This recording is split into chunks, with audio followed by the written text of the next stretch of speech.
did we learn at Universal's Star Trek Fanfest nights? Today on Trekland Tuesdays Live, episode 397, with me, Dr. Trek, Larry Nemecek, coming at you here from the heart of Trekland through Portal 47, and yes, Trekland Treks. More on that later. Welcoming everybody back once again for some sanity, clarity, and a bigger picture in all things Star Trek. Hey, everybody, here it is, another Tuesday of nominally no real Star Trek news, but that's okay. We still keep managing to find it. And yes, the biggest news of this week, and I realize it's not going to affect a lot of folks around the world unless you're living vicariously, is the opening of the show at Universal, which, let's be clear, is not a Star Trek event. Star Trek is one of 8 segments of this pie that they're opening up, that everybody is enjoying consuming. Oh, and if you're watching us later, not live, that's awesome. Keep the commentary going. Keep the conversation going. And maybe someday you can watch us on a Tuesday afternoon at 1-ish, 2-ish Pacific. That's 4-ish Eastern and 9-ish UK and 10 Central Europe. Because that's what I like about this time of day, is having the worldwide group here. And the Aussies, they have 4 time zones in Australia or something crazy, maybe 5. And it's great to have them aboard when they can, and people from the other continents too, which we have had. South Americans, we've had folks from Africa. One show had some folks from Africa. Love to see it. I guess we're still up on Antarctica, though, which is what happens to a lot of places. But yes, at a time when I was wondering if we would have much, Star Trek news to talk about, something to react to, hopefully on the positive, along comes Universal Fanfest nights, which has been on the radar. I should say it's been off the radar up until it just happened, which was odd to me. They put the word out last fall, but it's one of those things that it's not in your face till it's in your face. And I had a great time. Now, full disclosure, I went on my media. Yes, Fanfest nights. And full disclosure, just for the Trekishness of it, that's what I talk about. That's what I visited. But to be clear, there were 8 segments there. And a lot of them I remembered right off. A couple of them, I should say this, a couple of them I would say, it's anime. Oh, it's anime. Well, the anime / gaming. So just to be clear, okay, the 8 different in varying fashions, all the segments included a Back to the Future, which Universal has the outdoor sets. The Courthouse Square is part of Universal Studios. You see it on their regular tour. Especially, they took people down there on this night. Had characters, had people portraying Marty and Doc Brown and Biff. That was a lot of fun. It was called Destination Hill Valley, and they had a photo image thing you could do, insert yourself with the lions at Lions Estate. You could do a lot of things. And a lot of it was live action. And it was a lot of fun, but you had to go over to the shooting lot the same way they do on a tour. And they used their regular tour tram to get folks over there, because everything else was pretty much up in the openings of Universal Studios Hollywood, if you've never been there, up near the front gates, right? So Back to the Future was one. There was a Dungeons and Dragons. These are all experiential, right? Interactive setups called Secrets of Waterdeep. So that was a whole thing set up that you could be interactive with. It had some Muppets involved, actually, too. Then you had something from, here's one of those I didn't know, the long-running hit anime series, One Piece. Okay, there was a One Piece there, Grand Pirate Gathering. There was another setup, another franchise pie, was Jujutsu Kaisen, Hunger of the Cursed. Okay, now that is an anime. Very popular. If you know, you know. Good on you. Okay. Then there was a whole Harry Potter setup, which ironically is Warner Brothers, but it was housed at Universal because Warner Brothers doesn't do theme parks. Sound familiar? Yeah. Whole Harry Potter setup there. And then there was a Super Nintendo setup. Let's Go Yoshi. And then there was a Wicked. The Wicked was pretty much just Ephelba and Glinda and a photo setup. The 2 characters and the photo setup. That was pretty much it, but it was there. And when I passed by, a lot of little girls and their parents were in line for that. So those were the other franchises besides, yes, Star Trek, which technically the event was called Red Alert, which of course it was. And it was a lot of fun. Now, the experience, it was opening night. They had a media. You may have seen a lot of influencers, Trek and otherwise, which is what they want, sharing a lot of videos, TikToks, short reels, and things. There was a media event a couple weeks ago, which I couldn't attend, conflict schedule.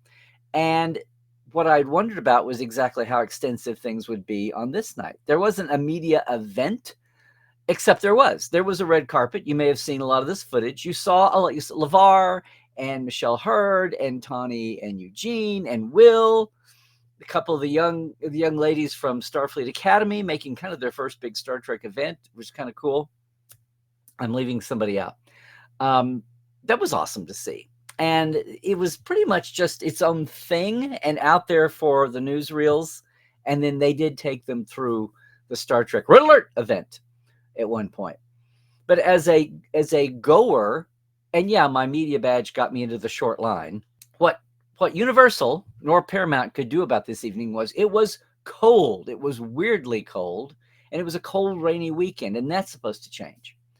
But here's my thing. If you are going to be in SoCal, or if you're coming through, or if, as I found out, you're somewhere in the country and you saw this and you're so starving for Star Trek, you just decide to hop on and come on. Well, that's what some people did. Let me get to that. The event itself, and of course there was a sidebar, and a lot of the franchise pies, wedges, had this same too.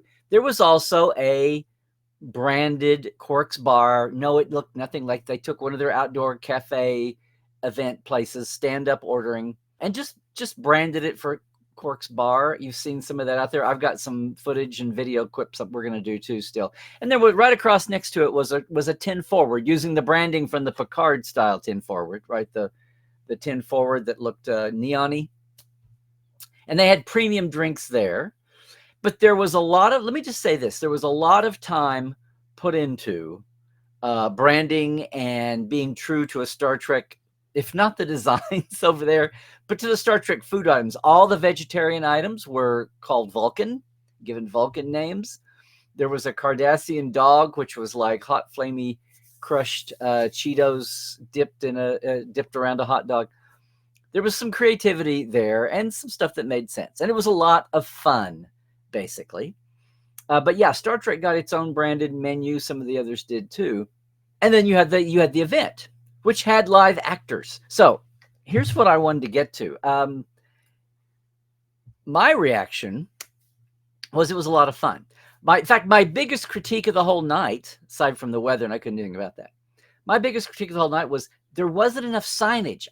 You came in the front gate and I was wandering. You had a Fanfest generic sign everywhere, like, don't worry, you're still on the right track. But there wasn't really an overall signboard or signboards to get you there. You just had to keep walking until you got to it.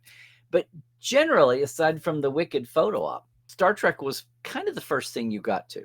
There was a Star Trek photo op too, which was confusing. Between Tin Forward and Quark's bar, there was a Enterprise D horseshoe rail with a captain's chair and then a banner behind it.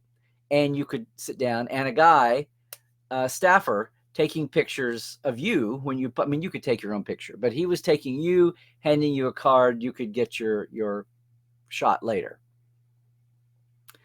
So the food greeted you before the event did, which was interesting. And you had to go on down and turn a corner and find your way there. There was also a big stage area where the Flux Capacitors band, maybe you've heard them at some sci-fi event or Comic-Con event, maybe even a Trek event. They were playing, and then there were interstitials with trivia from all the different franchises, which at the time was largely not attended because people were off doing the things. And it was so chilly that nobody was feeling like standing around. If you weren't in a thing, you were in one of the rides, you were probably overeating somewhere.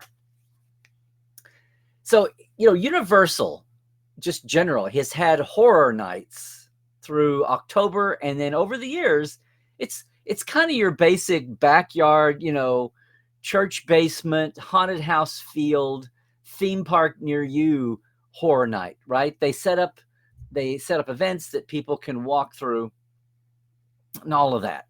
And it's fun, right? This was kind of that same view. In October, and it's gotten so big it spread in September. Lots of people are hired to be characters, et cetera, et cetera. That's what they did here, except as somebody told me from Universal. Well, we do that. We thought that's a lot of fun. It's grown, but this will be nicer. So it was. Friday's opening night sold out by noon. The first weekend, these things run Friday, Saturday, Sundays. I should tell you this. Fanfest is going to run through the weekend of May 18th, Sunday. So you've got 3 more weekends to get there, or 3 more weekends to see people posting about it, right? I say that because, and it starts at 7 o'clock, and you can go to, if you're interested, I'll tell you in a minute what to do. There's several different ticket passes to go. Basically, the park is shutting down, and it turns out over to yours unless you have an earlier pass or a 2-day pass. And the events are all spread out. Right. So Universal is used to running an after hours event like this. It's just not Halloween. And the general impression I got was that the powers that be were pretty impressed. They were pretty pleased by the results. So the Star Trek was interesting. Once you found it, it was a lot of fun. And the bottom line is, the first thing that struck me was, hey, they wound up very well. Look, there's a level of Paramount now cooperating. A lot of our friends in licensing, we're cooperating. We're overseeing. In fact, we're supplying reference. We're supplying material. This wasn't just Universal stood up on their own and paid money for a fee and did it. It was a cooperative venture, just the same way they're cooperating with the other franchisees, the other rights holders on those other franchises. And yeah, and that's why they had the influx of Star Trek people to open it. They had celebs there to open it. And they had handlers to walk around with. What's interesting is that a couple of them were there when Star Trek The Experience opened or had the majority of its run. And this is what I wanted to get to. Yes, on its own, as I stood in line and had the monitor, I was flashing back a little bit to Star Trek The Experience, the late, great Star Trek at the Las Vegas Hilton, right? And if you know, you know. If you are old enough and had the wherewithal from 1998 to 2008, you were able to get there once, twice, maybe every year. Maybe you went during the Vegas convention when STLV got started over at the Hilton originally. Here's the thing. It gradually dawned on me after I walked through and saw that, yes, there was more than, very famously, the Enterprise D bridge built for 3rd season of Picard was used for the bridge set here. The scenario revolved around the D, but best of all, though, you weren't suddenly in the 24th century jumping back on the D. No, you were a tourist going out to 8th and Prime, the location of the Fleet Museum that we got in Picard, using Picard visuals, and you were going to visit ships, and the whole plot of the thing happens on the D. They built a mini sick bay with biobeds. They built a mini foreshortened version of engineering, complete with a warp core, some corridor, and a turbo lift. Now, what's very clever and subtle about this is, and you may have heard people talk about this online, I think the biggest complaint some people had is it wasn't to scale. They put railings on the bridge ramps because they had to for ADA compliance, because the ramps were steeper than ADA would allow, than disabled would allow. And yeah, it was sad to see that, but it didn't ruin the effect. We weren't trying to do a fan film or we weren't doing Picard season 3. The railings were fine. What was interesting was all the other construction they did. And it flies right past you, but maybe you catch it if you go around a second time. They make it a point to say that you're going to the D at 8th and Prime, and it has been modified for tour groups. So when you jump through that hoop, all bets are off. So yes, you can walk through a smaller version of sick bay, or maybe it's a secondary sick bay. You can go through a turbo lift elevator that's built for 40 people, 50 people maybe. You can do all that, and it's technically canon now. But it was the technology we didn't have in the 90s of large plasma screen view screens. You could do all that. It was amazing what they could do, and in different places, and just throw stuff up for window dressing, right? For set dressing. It was a lot of fun. It was a lot of fun. It starts off with you getting on the tour just the same way the old experience did, the way Star Tours did. The way it's a staple, right? They have a lot of fun with it. You're probably already seeing the YouTubes up now. And after I went through the one time, the one thing that I had wondered about was I saw a transporter mentioned. And if you ever were lucky enough to go through the experience, you know what the coolest thing of the whole damn ride was, the original Klingon ride, was the transporter. Because you start off, the conceit there being you're a tourist in Vegas and you get hijacked by Korak, the time temporal mechanic scientist Klingon, which was resurrected for the finale of Voyager. And Vaughn Armstrong played both parts. But you know, on film. But you're whisked away, you're beamed away from this touristy recreated transporter and wind up in the dark, and the lights come back up and you're on the real transporter. And it's an amazing effect. And part of it was the visceral tactile quality, which turned out to be a total accident. If you've ever heard about this, because if you're familiar with stage tech, the original flats, the walls were meant to be flown away like theater scenery on ropes, right? That's called flying. And the fly space at a theater is that tall vertical of a live theater, is that tall vertical shaft that you see above the stage. That's the fly space so that backdrops and flats can go up. Well, at the experience, they literally flew the touristy walls away. And the minute they cleared the height, they slid the real transporter ceiling in right behind it. It happens in a matter of 2 seconds, 3 seconds.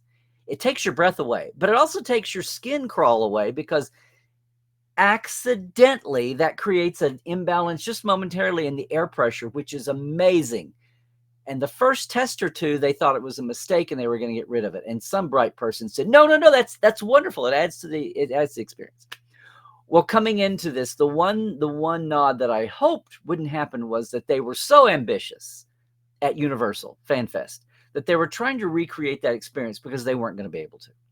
And thankfully, it was a little on the wimpy side, but it was cute. It was fun. You had mist, and you had transporter sounds, and no one tried to hit that bar. And that is perfectly fine. I'd rather have that than to have them try to go all out, because there was no way. There was no way.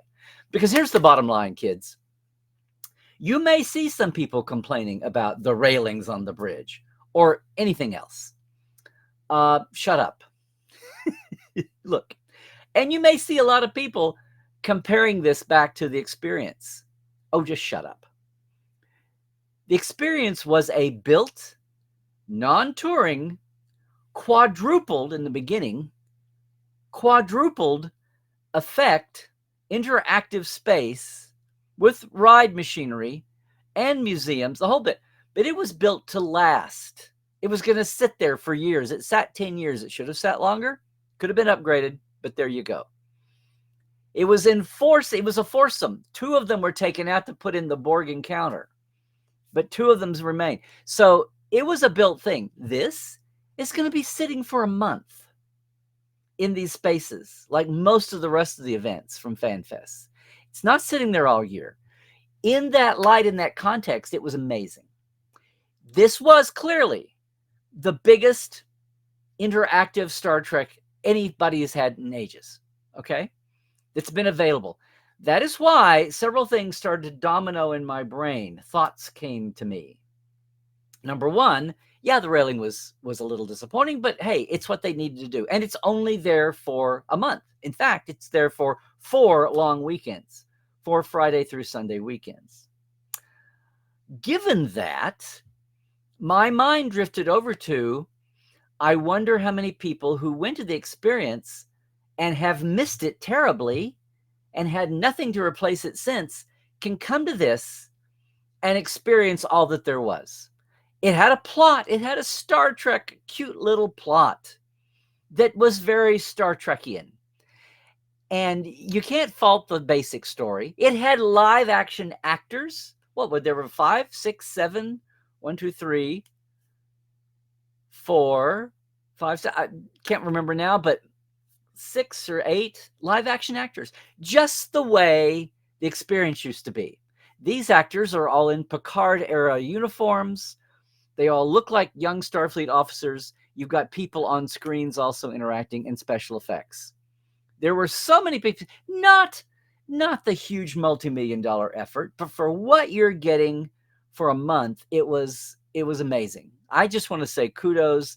You could tell there was probably a lot of, I have yet to hear exactly who did the script and how it was developed and created, but you could tell the fine hand of the oversight folks overseeing out of what exists now as Paramount licensing and events, what they were doing. And of course, that fine hand extended also over to the food menu and some of the branding and the Star Trek feel of the thing. Did the Quarks bar look like Quarks? No, it was not going to be there for more than they were using existing infrastructure.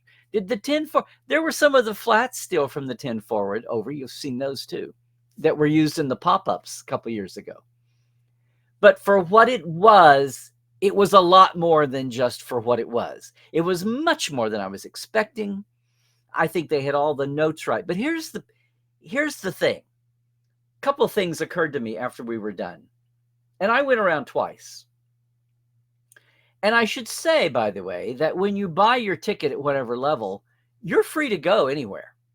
If you want to go to everything, you can. If you want to go more than once, you can. You're limited only by the size of the line. If you want to come and camp at Star Trekville and go through over and over and over again, go over and eat, check out what's happening on the stage if they're doing the Star Trek trivia, and then you want to go back through the line again and again and again, you can. There's no limit. Okay? It's not just for one and go. And then you can go somewhere else and come back. I do know that through the evening, and if you could watch I did 3 lives. They're all on my YouTube channel. I hope you go over and check them out. One, here's some of the things I started to pick up on this. While first looking at the food courts with the sun still up, I ran into a couple from Virginia who came out, saw this advertised, bought tickets the first day they were available, came out, and then put a whole week in California together, put a California vacation together, and have done other LA and SoCal things. And there's plenty to do. But this was the impetus for them to come. And I was like, oh, well, if this keeps up, if this gets repeated, then yay for everybody. Later on, I ran into someone I interviewed years ago. Turns out and you'll see these on the lives. Amy had been the last writing intern on Voyager, production intern, I should say, on Voyager.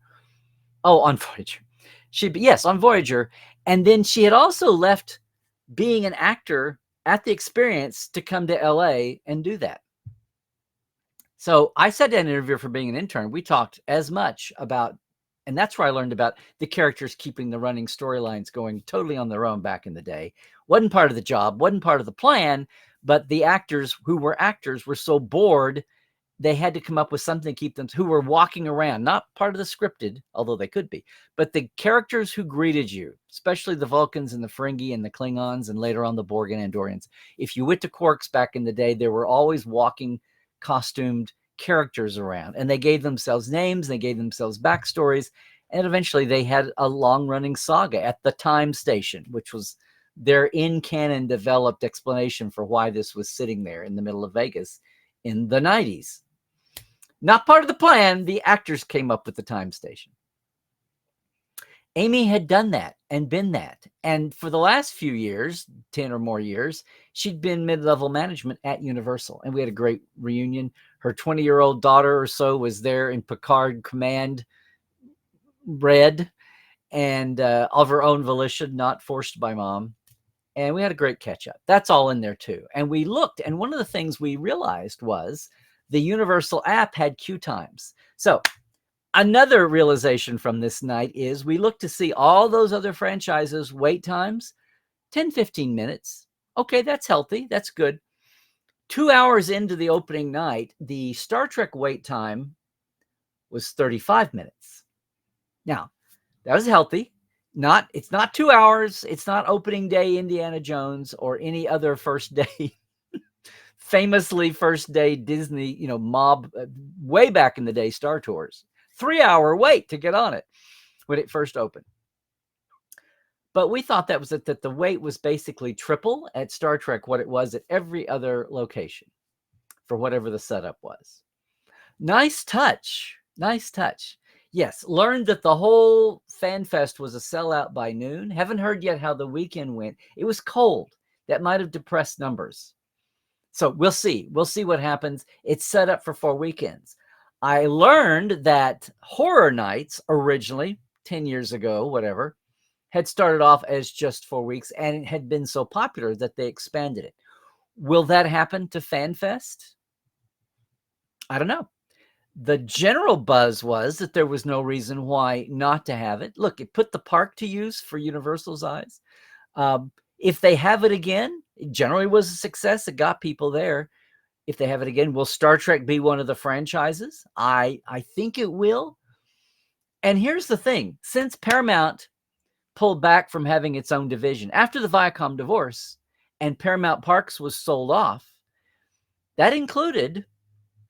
well, it had already been sold up, but that included the experience was classed as a Paramount Park. Now, before the Paramount divorce, a company called Cedar Fair that ran theme parks had bought and was running the experience the last 3-4 years, 5 years, right after the Borg encounter was put in, I believe.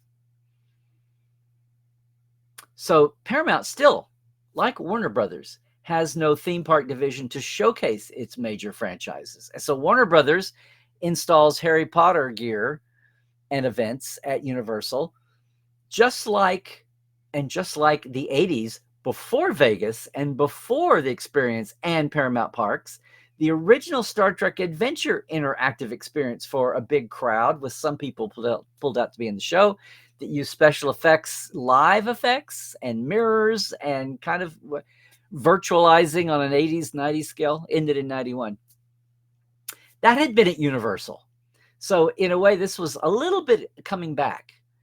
That was a dedicated event. This was one of 8 franchises in Fanfest. So there is a little bit of history there. Will Star Trek be back next year? Who knows? Maybe the decision has already been made. Maybe they're going to wait and see how things go. If it goes the way it did opening night, Star Trek was very popular. Might have been the most popular bit of the week. Of course, that was a Friday night. When the kids show up, things will skew back toward Nintendo and anime. We'll see. But they had something for all ages. That's another insight. If you're the Trek person and you're +1 or the rest of your family doesn't care about Star Trek, fine. Everybody scatters. So, that's just good planning. That's just good event planning. So good on them. So I'm thinking about Vegas a lot as I go through this and the old experience. And I'm wondering what people that went through, that knew the experience, are thinking about this. What took me another nanosecond to get to was, what about all the people who never got to go to the experience? And they've heard about it their whole lives. And this was a taste of it. And if this was fun, then yay. I don't know who went through, unless you're just a real crusty butt and you're upset about the railings on the bridge. Would you have rather not had anything? Because that's kind of what the choice was. So, it was an amazing reuse. I was even thrilled because the horseshoe, the command area, was cordoned off. Only the actors used it. The crowds were on the ramp and the aft stations. I was a little upset that they were using the Picard Bridge for a tourist attraction with people tromping on it for a month. Thousands of people are going to trample through that carpet. Well, it had new carpet and different carpet, and it's going to be okay. It's going to be okay. It'll still survive, I think, in good shape to be used down the line again. But it dawned on me, no matter what kind of a fan you are you before 2008 and you got to go? Were you around in 2008 and never got to go to Vegas and the experience? Or have you come along since with your fandom and you've only heard about it? Or somehow you have no clue about any of this Star Trek The Experience business. You have no clue what we're talking about. and you just show up because it's Star Trek and you have fun and it's the coolest thing you've ever seen in your young fandom life. And that's cool too. On all the burners, I think it clicks. I think it clicks. Like I said, my biggest critique was the lack of signage. And then one more wave of realization rolled over me a couple of days later. It was amazing meta Star Trek universe to say that you're on the D, but it's the D at the Fleet Museum. So it's not the D of the film TV adventures. So they are able to introduce the caveat, right? They can make it canon that these modifications, the reason there's 40 people in this huge turbo lift is because it was a specially installed turbo lift to handle tour crowds at the 8th and Prime Museum. Okay. That part's done. But what's just lurking below that?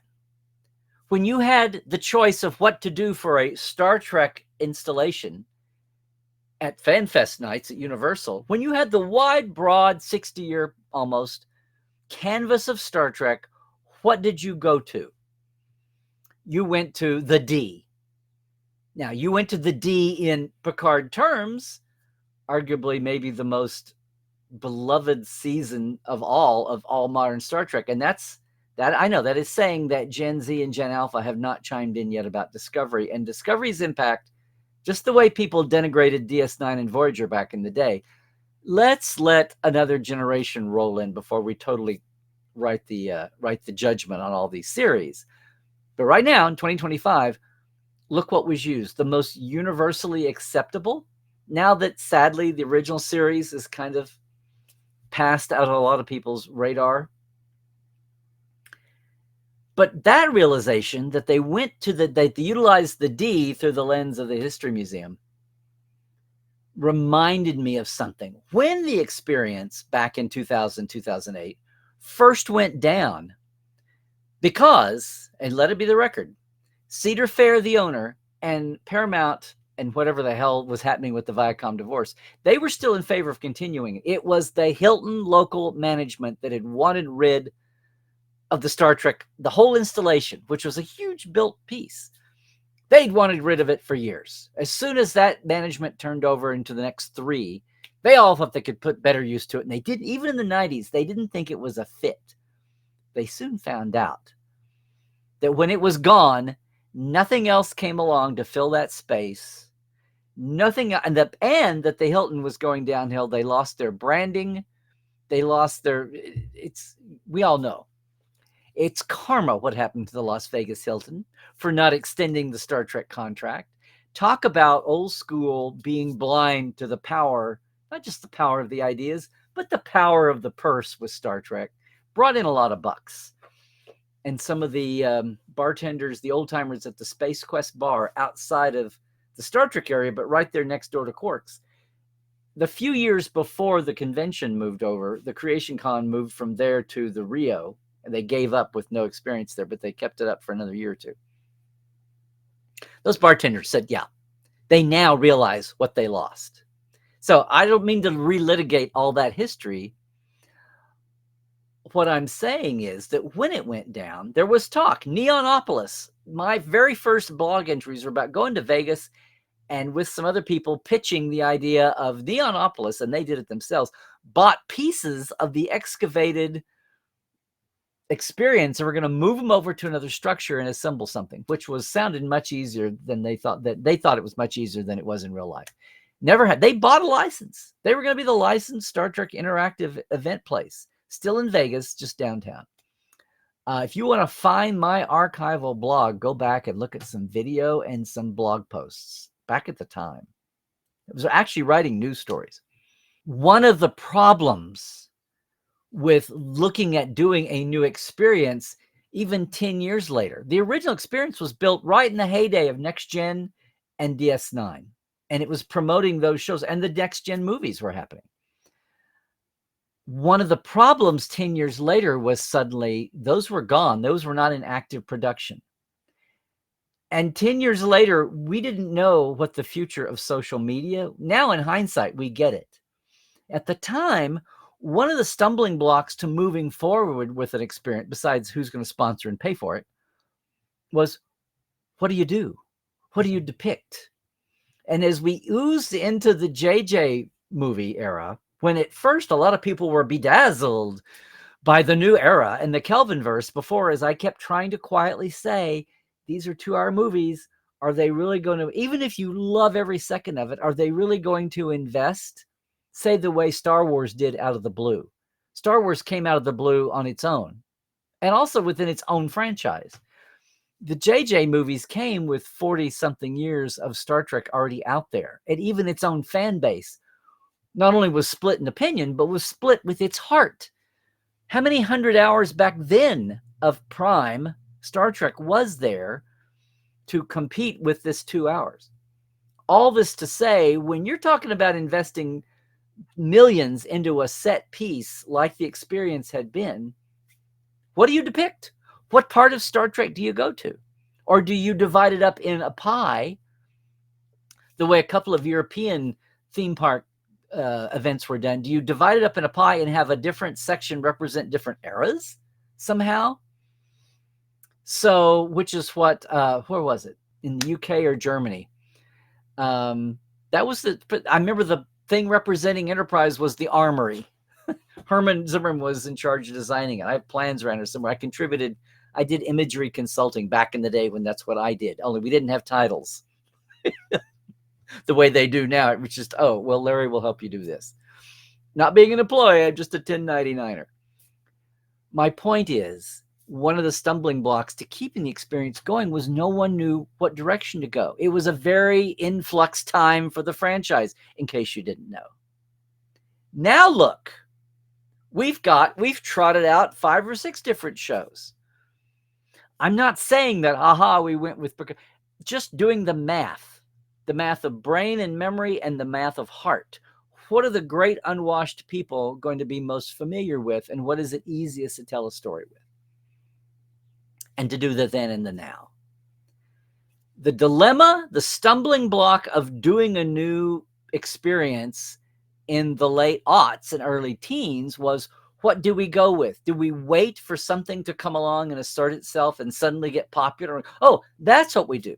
Is our bar going to be Quarks again because Quarks is old? I mean, it's not exactly like the Starfleet bar, the redressed American Legion Hall in Star Trek 09 was anything dynamic or memorable. Do you go back and do the K7 bar? That has more.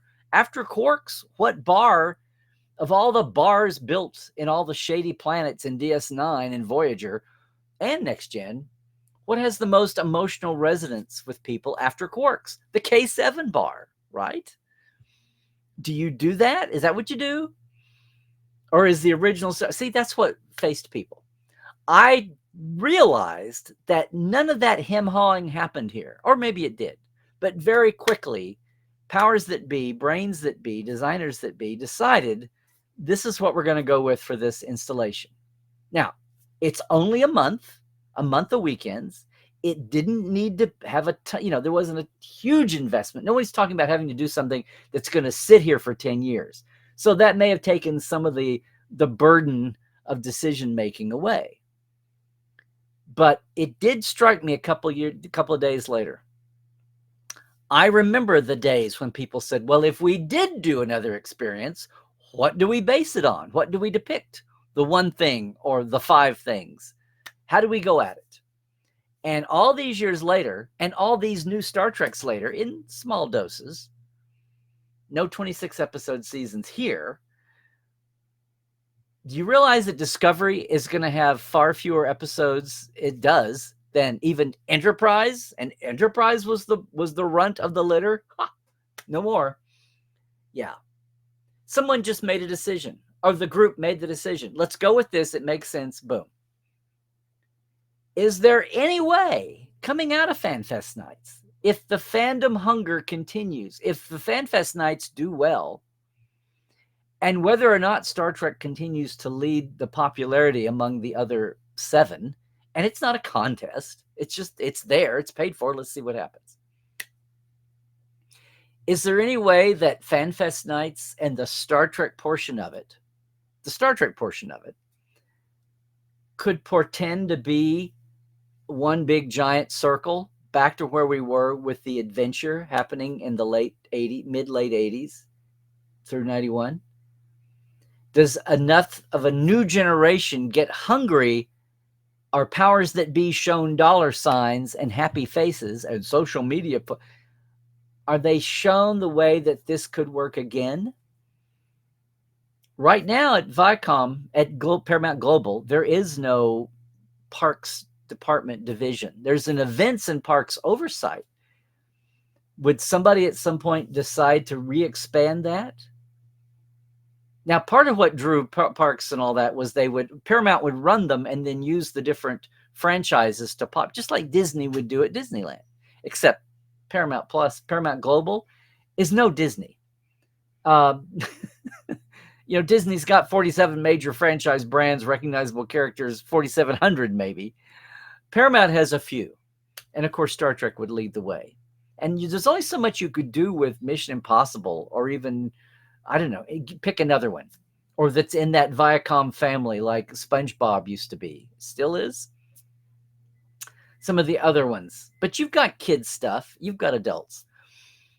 Would anything ever get back to convincing Paramount to go back to a stake in hands-on running of theme parks?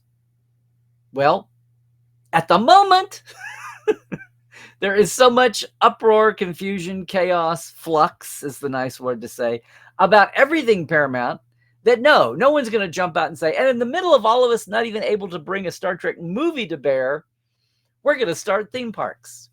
No. But is the seed going to be planted here? So finally, when the dust settles and people are in position to make stable choices, people are empowered, they think they're going to have a job longer than a year, to make choices like this, and that's seen as a thing.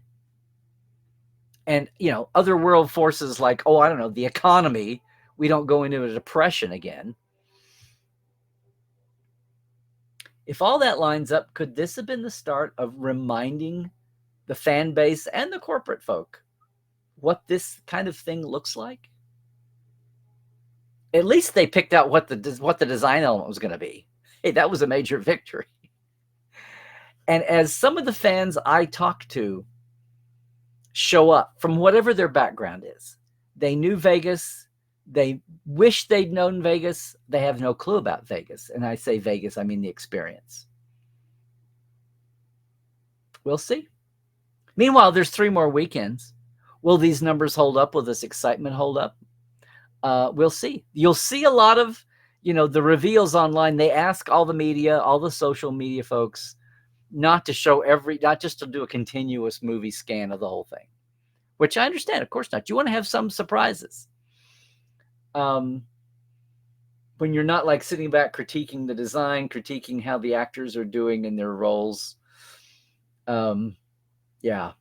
And I must say, most of them did. In fact, the second time through, the young ops lieutenant officer who was with us in the turbo lift when things went crazy, in many ways felt like he was channeling Rutherford from Lower Decks. Didn't have a cyber. He had glasses, no cyber eyepiece, but no, it was good. And yes, they did have Andorians and some Trill and some Vulcans and a Frosian. There was an Frosian that I had to double check wasn't Klingon once again, engineer. So, good on everybody. Good on everyone, Universal, everybody at Paramount who put this together, who conceived, designed, built it. Yes, repurposed the D bridge, all the time and energy that went into the food menu. If you have a chance to go, and bear in mind that there are several, there's a basic ticket. There's the ticket that lets you get into the park at 2 p.m. so you can enjoy the normal park before it shuts down and alters over. There's a 2-day pass. You can do all of that. I mean, it's universalstudioshollywood.com. The nominal start time on the Friday, Saturday, Sundays for just Fanfest is 7. Opening night was open till 2 a.m. So you have a chance to utilize all of that. And probably as the night goes on, the crowds go down. So you might have a chance at getting at things easier than you can otherwise. You're perfectly welcome to go camp just at Star Trek all night long. And yes, have a moment to know how it's going to go so you can go over here and take pictures of this acoudogram or that panel. And you'll see movies of LeVar and Will, Michelle Hurd sitting in the first officer's seat in Riker's chair. You'll see a lot of video of all that happening and people having a good time of the celebs. Tawny and Eugene just geeking out to be there in live action. It was a great time. Kudos on them. If you're reading any bashing online, gang, I understand people being hurt, their passion being broken, but in the big picture, this was making so many people happy. They did such a good job. There was a lot of thought put in. There was money spent on things that didn't have to be.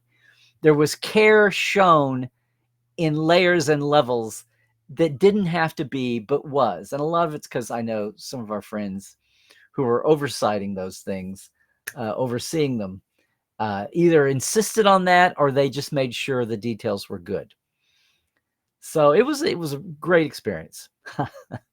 Not a capital E experience, but a little E experience. I hope no one who knew the experience was disappointed. I really don't think that's happening here. It's a different concept. It's a different time period for its duration. And most of all, it's been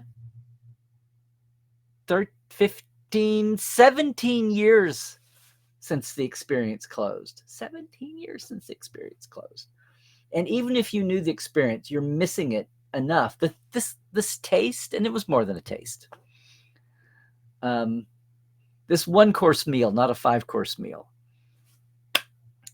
really brought it back. Really, I know it did for Amy. She was looking at the young lady being a Vulcan at one point and saying it reminded her of Lieutenant Commander Tequila, her character back in the day.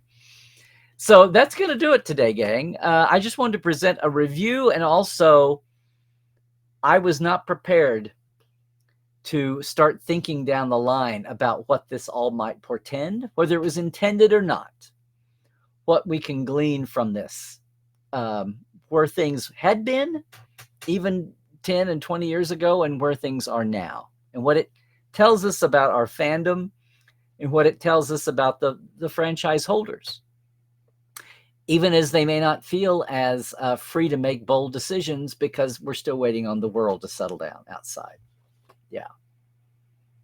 That's going to do it for us. I'm going to take my break here in just a second, go to the chat, except to say, I want to remind everybody that if you want to wish the great Ralph Sinensky happy birthday as he turns 102 on May 1st this week, there is a public greeting card you can go over online. There, I just put it in the chat. You can go wish Ralph a happy. He is still very much with us. He has shared so much since he came out of his cave of hurt, maybe 15 years ago. He didn't talk about Star Trek because he, of all the people to have lived this long and prospered and shared so much with us of his whole career as a director and as a theater producer director too, and to have delivered classic episodes like Metamorphosis and This Side of Paradise and Tomorrow is Yesterday and Tholian Web, even though he was fired from Tholian Web with stupid trumped up causes. Bread and Circuses is another one. Obsession is another one. Yeah, there's a chance to go over and say happy birthday if you hadn't had a chance to yet. Just a real reminder, we'll see what happens down the line. Neville Page, the great current designer of all things Alien for the new franchise, has a Kickstarter starting on May 1st also for his new book, Beauty in the Beast, which is going to be very revelatory. Helping him boost that as well. Just, look up. It's an actual Kickstarter. Neville Page. Look it up and you can get yourself there. And if you're interested in Fanfest nights through the run, again, the next 3 weekends through May 18th, Friday, Saturday, Sunday nights, you can just check out Universal Studios Hollywood. I think if you Googled Fanfest nights. And may I offer one idea here?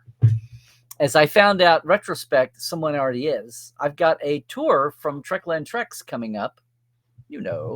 Trekland Treks, your real customized away mission in real life in Southern California to real life locations used on any of the eras of Star Trek that sat down here, shot down here. Yeah, their stages sat here. Hey, it's a perfect time if you're coming to town for Fanfest nights on an adjacent night, just like the people from Virginia. You too may want to, and some other folks that I know coming in from out of town, you too may want to do a Trekland Trek. If you've got tickets or try to get tickets for Friday or Saturday or Sunday, that means a few other days you're probably doing touristy stuff around SoCal. So between now and the end, May 18th, I have 2 Thursdays that are gone for tours, but the rest of the weeks are open. If you find yourself coming to LA and want to add to your Star Trek experience, it's great. It's a great way. So just check out my webpage, LarryNemecek.com, or you can go to TreklandTreks.com, read all about it, get in touch with me. We will custom design your day. I'll concierge you, drive you. You don't have to worry about LA traffic, what the details are anywhere. We'll handle all that. We'll plan it in advance. 4 stops, a quick lunch, and we will tailor it to what you want to do as much as we're able to, and depending on what time of the week it is, right? Weekend versus weekday and all that. But we'll get into that. Get in touch with me. It's not too late, and we'll see what happens if you're going to be in town anyway. All right? That is going to do it today, gang. I'm going to take the break here. If you're watching us later, maybe you can jump in here and be live with us. But please, if you're watching later on YouTube, make sure to jump in, leave a comment. If any of this has sparked any memories of the experience, if you wanted to go and never got a chance, if you went to Fanfest nights and what your reaction to it was, that would be awesome to share with us too. Now, I'm going to go here in a second and see what everybody's saying live. But if you are leaving us now, let me just say, stay healthy, do all the things. Oh, no, I'm not going to say that yet. What I am going to say is I want to thank all of our Patreon folk, okay? Because they help me do this every month. So yes, thanks Chuck A. Thanks James Kerwin, Diana Hopkins, Halberd Gunn Johnson, Lawrence Todd, Gary Wickstrom, Mitch Keith, Andrew Dzimski, Justin Weir, Joshua Patton, Pranakasha Productions, Chris Jiggins, Keith Rombach, and Comedy Forecast. And then our live wires, Jesse at Crusher Convo, Chris Jiggins. Yes, I am. Chris Garris. Sorry, guys. It was cold Friday night. I guess it's still with me. No, our live wires, please. Yes. Jesse at Crusher Convo, Chris Garris, Robert McLean, Byron Bailey, J.R. Poole, Gary Williams, James Durkage, Dave Gregory, Dan Leckie, and Casey Shafsky. Thanks so much, everybody, for supporting my Patreon. If you want to, too, it's very simple, $5 or $10 a month for the shout out, and the $10 folks get access to our older Portal 47 interviews. I know. Some of them are like 2 hours. Yeah. With backstage creatives, many of whom you've never heard from before, but sharing so much about their life and work and their time of Star Trek and their field. Patreon.com/Trekland Live. I much appreciate it. That brings up the idea that, boom, a new Trek Files is out today. Yay. The new Trek Files home is at thetrekfiles.com, which is our Memory Alpha page, which now makes the whole series into our 13th season easily scannable. New episode is out today. It's a return with our friend, the engineer, talking about some engineering parts of Star Trek. But here's the thing. Thank you for being in my Patreon. For $1 a month, you can also be in the Roddenberry Patreon, in the Mission Log Discord, and you can join us where the Trek Files community is officially sitting, much more interactive than the Facebook page. And every other Monday, we have Trekophiles Tonight. It's a live hour plus with me on the Discord app in the Discord system with all the Trekophiles spelled with an F. We just started it a couple of months ago. Love to have you join us. $1 a month for the Roddenberry. You get access to all their shows and audience, too, for $1 a month. And you can come and join us if you enjoy the Trek Files. I'd love to hear from you. I never have any real interaction with the Trekophiles community aside from Friday night at the opening, 5 or 6, 7 different people who I'd never met before from around the country came up and said, "Are you Larry? We really enjoy the Trek Files," which warmed my heart and made me realize once again, we know a number, but we have no clue of interacting. So I told all those folks to check out the Discord and come in. But I appreciate that. It's still one of the surprises of finding out how many people love the Trek Files. And they have no way to say it half the time unless it's live like that. Well, we have the Discord and we have Trekophiles tonight now. Every other Monday at 4 p.m. Pacific time. That's going to do it, gang. Of course, all my socials are here. That includes Blue Sky for Larry Nemecek, as well as Twitter, Trekland, YouTube. Please like and subscribe right now. Ring the bell, do the things. And I said, Portal 47, check it out. It is the answer to the post-con blues because it's like a mini-con all year long. We focus on the backstage, folks. It is your backstage pass to Star Trek. Boldly going where no savvy fan has gone before. That's going to do it here and now. I will advise you to keep dialing and please stay healthy. Do all the things. Stay woke. Check the sources. And Trek well, everybody.